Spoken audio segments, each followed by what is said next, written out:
A black mother rushed her 6-year-old son into the emergency room. He was struggling to breathe, his lips turning blue. She screamed for help. The doctor on duty looked at them, rolled his eyes, and said, "Wait your turn like everyone else." But what that doctor didn't know. The child's father was Dr. Michael Hayes, the hospital's new chief of surgery, scheduled to start that very morning. And he was walking through those ER doors in exactly 30 seconds. What happened next made the entire hospital stop. Nurses froze. Security cameras captured everything. And that racist doctor's career ended before lunchtime. This is a true story about justice, and it will leave you speechless. Before we dive into this powerful story, hit that like button and subscribe so you don't miss more stories where injustice meets karma. Drop a comment telling us where you're watching from. Now let's see what happened that morning. Angela Hayes was 34 years old, a school teacher who lived for her family. She and her husband Michael had been married for 10 years. They had 2 children, their daughter Maya, age 8, and their son Jordan, age 6. The Hayes family had just moved to this city 3 days ago. Michael had accepted a position as chief of surgery at St. Mary's Hospital, one of the best hospitals in the state. It was his dream job. They'd bought a house, enrolled the kids in new schools, and were excited about their fresh start. But Jordan had severe asthma. He'd been managing it well with medication, but the stress of moving and the new environment triggered a serious attack that morning. Jordan was a sweet, quiet 6-year-old who loved dinosaurs and drawing. That morning, he woke up wheezing.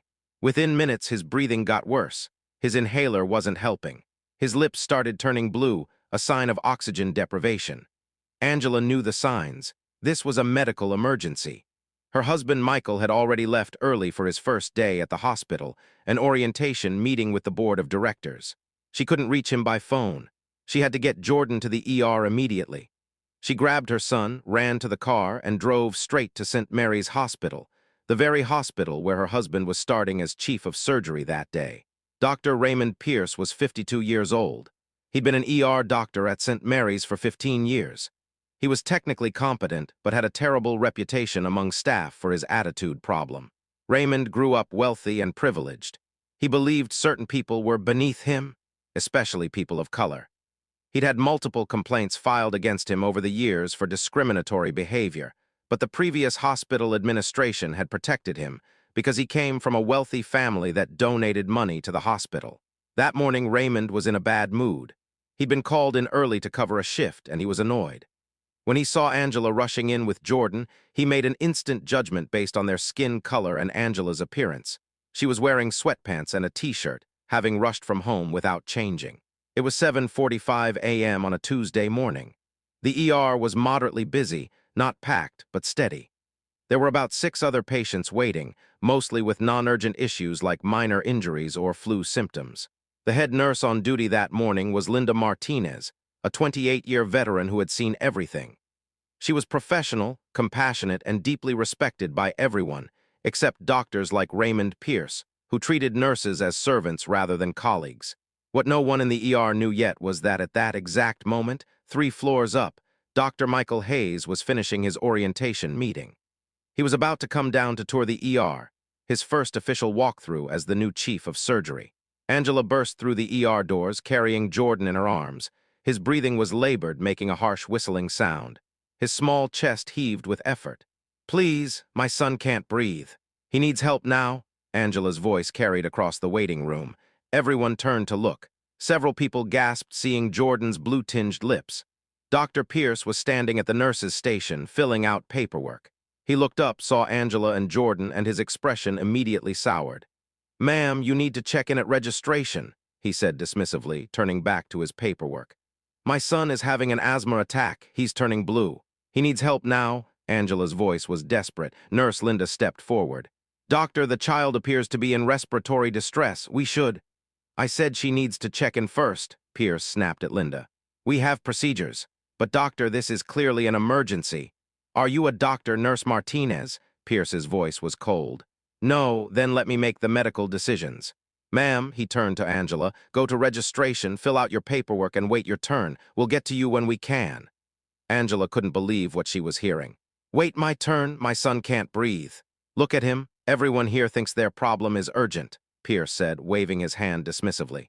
"You're not special. Now please, you're disrupting the ER. Take your son to registration or I'll have security remove you. Jordan's breathing became even more labored. He started making a terrible sound, stridor, a high-pitched wheezing that indicated his airways were severely constricted. An elderly man in the waiting room stood up. "Doctor, I've been waiting for 30 minutes with a sprained ankle. Please help the boy first. He clearly needs it more." A young woman with a bandaged hand added, "I can wait too. That child needs help." Pierce's face reddened with anger. "Everyone sit down and mind your own business. I'm the doctor here and I determine the order of treatment." Nurse Linda tried again. "Dr. Pierce, hospital policy states that respiratory emergencies should be triaged immediately." "Don't quote policy to me," Pierce interrupted. "I've been here for 15 years. I know the policies." "Then you know we need to treat him now," Linda said firmly. Pierce stepped closer to Linda, his voice low and threatening. "You're very close to insubordination, Nurse Martinez. Back to your station, now." Angela felt helpless. Jordan's little body was struggling so hard, she could see the fear in his eyes. He was trying to tell her something but couldn't get enough air to speak. "Please," Angela begged, tears streaming down her face. "I'll do anything, just help my baby, please." "Ma'am, I'm going to say this one last time," Pierce said coldly. "Wait, your turn. Do I need to call security?" That's when Jordan's eyes started to roll back. His small body went limp in Angela's arms. "No, no, no, no," Angela screamed. "He's passing out. Please, somebody help my baby." Nurse Linda made a decision. She didn't care about Pierce's threats. She grabbed a wheelchair and ran to Angela. "Bring him here now," Linda said, guiding Angela to the wheelchair. "Nurse Martinez," Pierce shouted. "I did not authorize treatment." "Then write me up, doctor," Linda said, pushing the wheelchair toward a treatment room. "But I'm not watching a child die because of your ego." Pierce grabbed the wheelchair, stopping it. "You will not undermine my authority in my ER." The room went silent. Everyone was staring. A security guard near the entrance shifted uncomfortably, unsure what to do. Angela looked at this doctor who was literally blocking medical treatment for her dying son. Her voice came out broken, desperate. Why won't you help him? Is it because we're black? Is that why my son doesn't matter to you?" Pierce's face twisted with disgust. "Oh, here we go, playing the race card. Typical, your son is fine. He's just having a little asthma attack. Stop being dramatic and wait in line like everyone. What the hell is going on in MYER?" The voice boomed across the emergency room like thunder. Everyone froze. Standing in the doorway, still wearing his suit from the orientation meeting, was Dr. Michael Hayes. His face was a mixture of shock, horror, and fury as he took in the scene, his wife in tears, his son unconscious in a wheelchair, and a doctor physically blocking them from treatment. Angela's head snapped up. "Michael!" Pierce turned, confused. Then his eyes widened as he recognized the man from the photos that had been circulated about the new chief of surgery. "Dr. Hayes, this woman. Get your hands off that wheelchair," Michael roared, running toward them. Pierce stepped back immediately, his face going white. Michael reached Jordan, his doctor training taking over even as his father's heart was breaking. He checked Jordan's pulse, looked at his blue lips, listened to his breathing.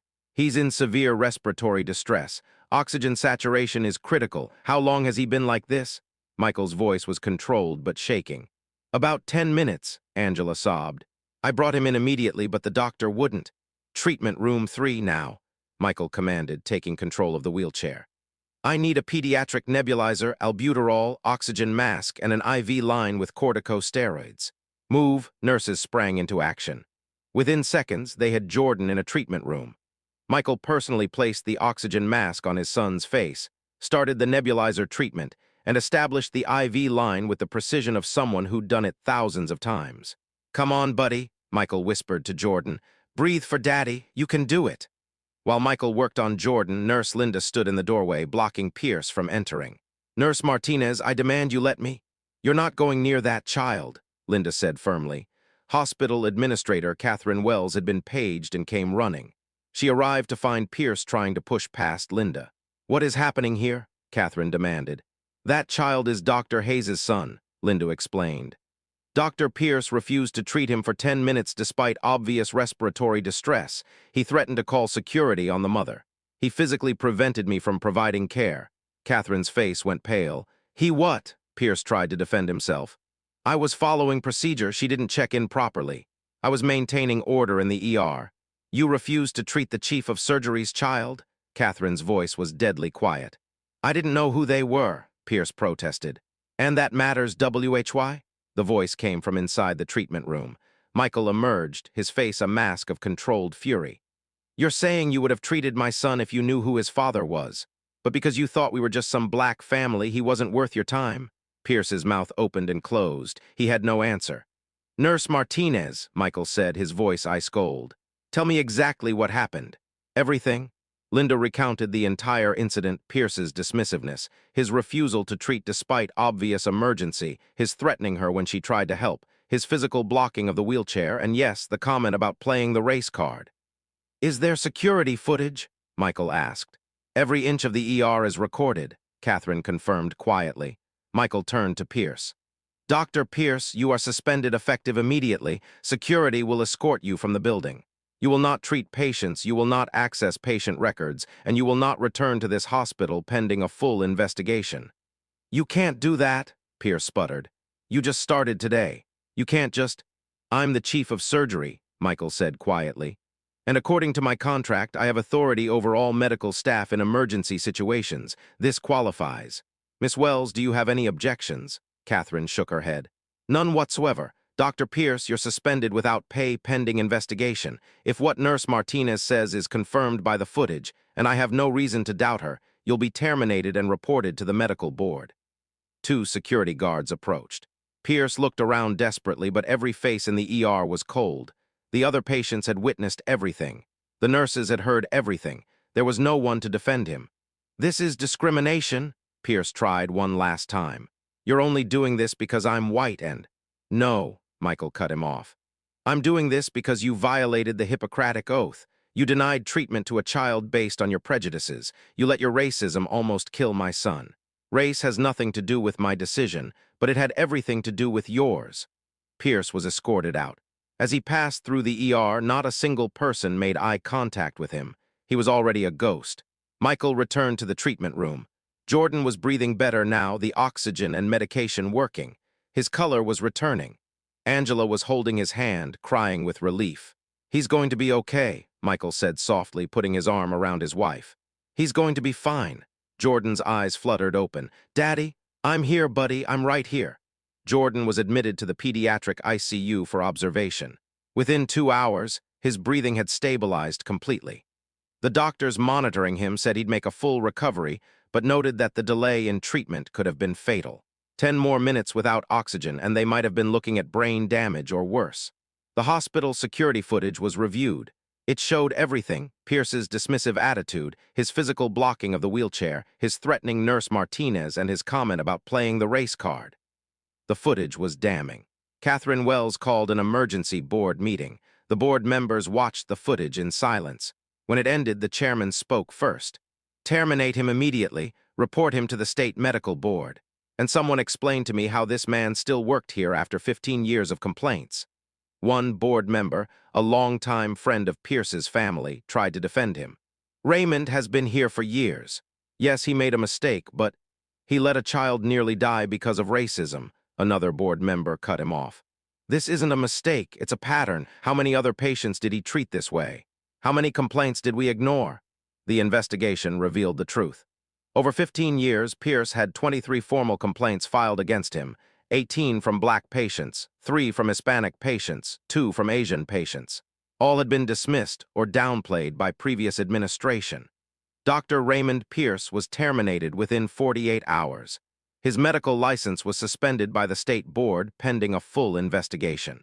The hospital offered to cooperate fully with any criminal investigation, though ultimately no charges were filed. Pierce tried to get hired at other hospitals, but the story had gone public. Local news covered it. Medical community groups shared it. His name became synonymous with discrimination in healthcare. 6 months later, Pierce was working as a medical consultant for an insurance company, a desk job reviewing claims. No patient contact. His career as a practicing physician was over. His wealthy family tried using their connections to get him reinstated. But the footage was too clear. The evidence was too strong. Even their money couldn't save him this time. But Michael Hayes wasn't satisfied with just firing one racist doctor. He wanted to make sure this never happened again. He implemented sweeping changes at St. Mary's Hospital. 1. Mandatory implicit bias training. Every doctor, nurse, and staff member had to complete comprehensive training on recognizing and eliminating racial bias in medical care. 2. Anonymous complaint system. Patients could report discriminatory treatment without fear, and every complaint would be investigated by an independent committee. 3. triage protocols. Clear, objective medical criteria for treatment priority, based solely on medical need, not on doctor discretion. 4. Patient advocacy office. A dedicated team to support patients who felt they weren't being heard or treated fairly. 5. Accountability measures. Any medical professional with 3 substantiated complaints of discriminatory behavior would be automatically terminated. The changes spread beyond St. Mary's. Other hospitals in the region took notice. Medical schools started using the case study in their ethics classes. Nurse Linda Martinez was promoted to ER supervisor and given a special commendation for putting patient care above her fear of retaliation. 6 months later, Michael gave a speech at a national healthcare conference. He told Jordan's story. He showed the footage, with faces blurred for privacy. He challenged his fellow medical professionals to confront the racism in their own institutions. "My son almost died because of racism," Michael said. "But here's what terrifies me. I'm a doctor. I'm the chief of surgery. I had power, position, and resources, and it still almost happened to my child. What about the families who don't have that? How many black children, Hispanic children, Native American children have died because a doctor like Raymond Pierce decided they weren't worth immediate care?" The speech went viral. It sparked a national conversation about healthcare disparities. Studies were cited showing that black patients, especially children, receive pain medication less often than white patients.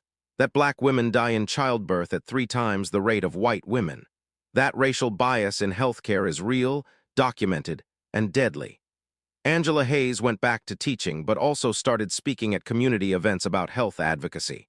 She taught parents how to recognize medical emergencies, how to demand appropriate care, and how to report discrimination. Jordan, now 7 years old, fully recovered. He still loves dinosaurs and drawing. His asthma is well controlled, but he also has a new perspective. When asked what he wants to be when he grows up, he says, "A doctor like my dad, so I can help kids who are scared." This story isn't just about one racist doctor. It's about a system that protected him for 15 years. It's about the 23 families who complained and were ignored. It's about how many other patients suffered because hospitals valued money and reputation over justice. But it's also about change, about holding people accountable, about one man using his power to make sure what happened to his son would never happen to anyone else's child. Dr. Raymond Pierce thought he could judge people by the color of their skin. He thought some lives mattered less than others. He was wrong, and his prejudice cost him everything. The lesson is clear: healthcare is a human right. Every patient deserves respect, dignity, and immediate care based on medical need, not on race, not on appearance, not on anything except their humanity. As Dr. Michael Hayes put it in his speech, "First, do no harm." That's the Hippocratic Oath. But you can't do no harm if you see some patients as less human than others. Racism in healthcare doesn't just harm individuals, it kills them. And that's unacceptable. If this story moved you or made you think differently about healthcare and equality, hit that like button and subscribe to our channel right now. We share real stories about justice, accountability, and change. Drop a comment. Have you or someone you know experienced discrimination in healthcare? How did you handle it? Hit that notification bell so you never miss stories that matter. Thanks for watching, and remember, every child deserves to be saved, regardless of the color of their skin. See you in the next story.